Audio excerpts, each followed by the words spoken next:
আসসালামু আলাইকুম। প্রিয় দর্শক, আপনারা জানেন যে বাংলাদেশে নির্বাচন হয়ে গেল। নির্বাচন খুবই সুষ্ঠু এবং সুন্দর নির্বাচন হয়েছে। জনগণ স্বতঃস্ফূর্তভাবে ভোট দিয়েছে এবং পর্যবেক্ষক টিম যে আসছিল ইউর পর্যবেক্ষক টিমের প্রধান, উনিও সন্তোষ প্রকাশ করছে। বাংলাদেশের গণতন্ত্রের জন্য বড় দিন, ইইউ পর্যবেক্ষক দলের প্রধান। বাংলাদেশের গণতন্ত্রের জন্য এটি একটি বড় দিন বলে মন্তব্য করছেন ইউরোপীয় ইউনিয়নের নির্বাচন পর্যবেক্ষক দলের প্রধান ইভার্স ইজাবস। বৃহস্পতিবার সকালে রাজধানীর সিদ্ধেশ্বরী গার্লস কলেজ কেন্দ্র পরিদর্শন করে নির্বাচন শুরুর প্রক্রিয়া পর্যবেক্ষণ শেষে তিনি একথা বলেন। নির্বাচন শুরুর প্রায় আধা ঘন্টা আগে থেকেই ইইউ পর্যবেক্ষক দলটি কেন্দ্রটিতে উপস্থিত হয়ে সার্বিক পরিস্থিতি পর্যবেক্ষণ করে। এ সময় রিটার্নিং কর্মকর্তা তাদের সামনে ব্যালট বক্স উল্টে পাল্টে দেখানোর পর ভোট গ্রহণের জন্য সেট করেন। এরপর নির্ধারিত সময়ে ভোট গ্রহণ শুরু হয়।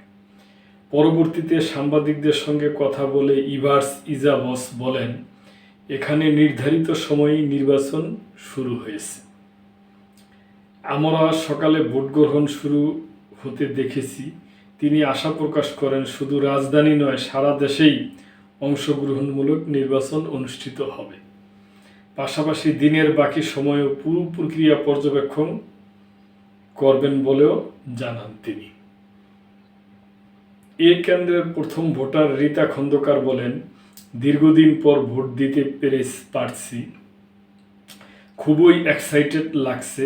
দুর্নীতিমুক্ত ও যোগ্য নেতৃত্ব আসুক, যেই আসুক দেশের ভালো চাই।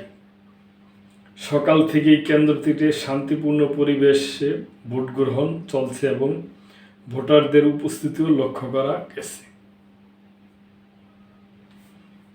তো প্রিয় দর্শক, যে এখন ইলেকশন তো সুন্দরই হইল। এখন আমরা আশা করি যে ফলাফলটাও যেন সঠিক সুন্দর নিরপেক্ষভাবে আসে এবং যারা এই দেশের ভার গ্রহণ করবে তারা দেশটাকে যেন সঠিকভাবে সামনের দিকে এগিয়ে নিয়ে যায়, এটি আমাদের আশা থাকবে। তো প্রিয় দর্শক, এই ব্যাপারে আপনাদের কোনো মন্তব্য থাকলে অবশ্যই করবেন এবং মেম্বারশিপ নিয়ে চ্যানেলটির পাশেই থাকবেন। আল্লাহ হাফেজ।